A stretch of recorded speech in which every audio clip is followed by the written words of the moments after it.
Hey, what's going on, friend? Welcome to another video.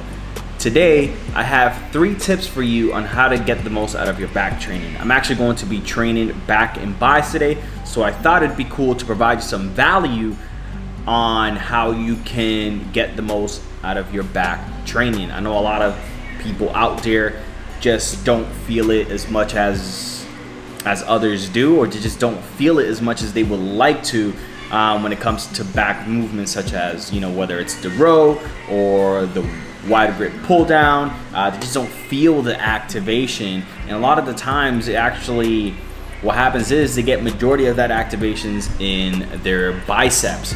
So I'm gonna be eating my pre-workout meal, which is a 7 ounces of ground turkey, 93.7, so it's relatively lean turkey. And then I have some jasmine rice, about 240 grams of jasmine rice. And honestly, this is one of my favorite pre-workout meals, just because it's low in fat, high in carbs, high in protein. But we're gonna go ahead and eat this meal, probably watch a little bit of YouTube while eating this, and then we're gonna go ahead and get to the gym.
All right, so now that I demonstrated some of the pre-activation movements that you should do if you struggle getting activation in your lats, we moved on to some pull downs, and now we're doing some rows. So usually I like to structure my back workout where I'm doing a vertical pull, horizontal pull, vertical pull, horizontal pull, and then I'll just do some extra isolation work, such as straight bar pull downs or rear delt flies.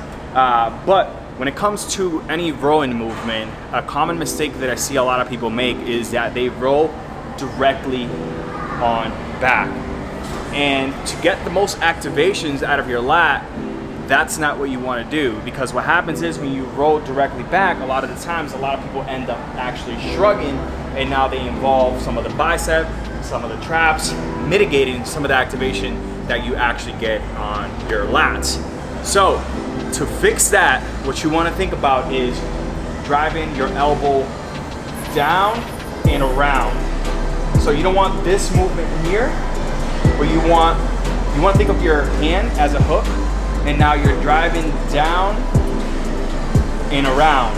And then once your humerus gets close to your rib cage, then that's when you give it an extra push, and that's when you actually pull back and engage the rhomboids and, you know, the mid traps. So when it comes to a movement like this, where we're doing the supported T-bar row, which is actually one of my favorite movements for back development and just back in general, to mitigate some of the fatigue that I'm gonna get in my lower back. Because keep in mind, guys, I do the main movement, squat, bench, and deadlift, multiple times per week. So if I'm doing this movement, or let's just say the penalty row, right, where it requires me to be in a bent over position, well, that's gonna be a lot more fatiguing than actually me having this support pad here, and then just me solidly focusing on rowing on back. So anyways, that being said, what you wanna do is first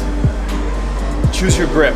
So my preferred grip is gonna be the pistol grip, where I have my thumb and my pointed finger off any hook. That way I can mitigate some of the activation that I'm gonna be getting in my back.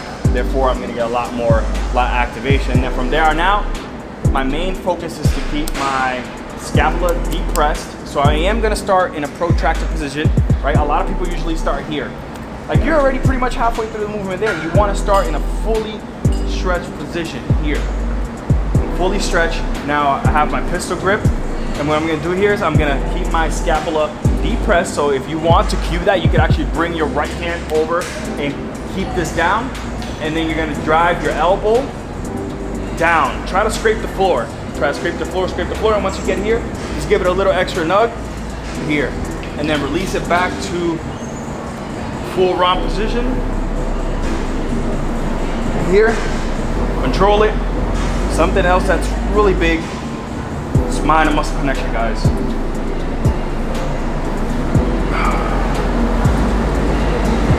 So again, keep your scapula depressed. Don't roll directly backwards. Roll down and around. So try to scrape the floor with your elbows. Use the hook grip and mind the muscle connection. Make sure that you're going through that full range of motion. Don't do this. You don't want none of this. Just here, here. That applies to this, to the dumbbell rows, even a lot of the times to any vertical movement that you're doing at a slightly inclined position here, where you're coming here. But I hope that this was helpful. We're gonna get to the rest of the workout, so I hope you enjoy the rest of the clips.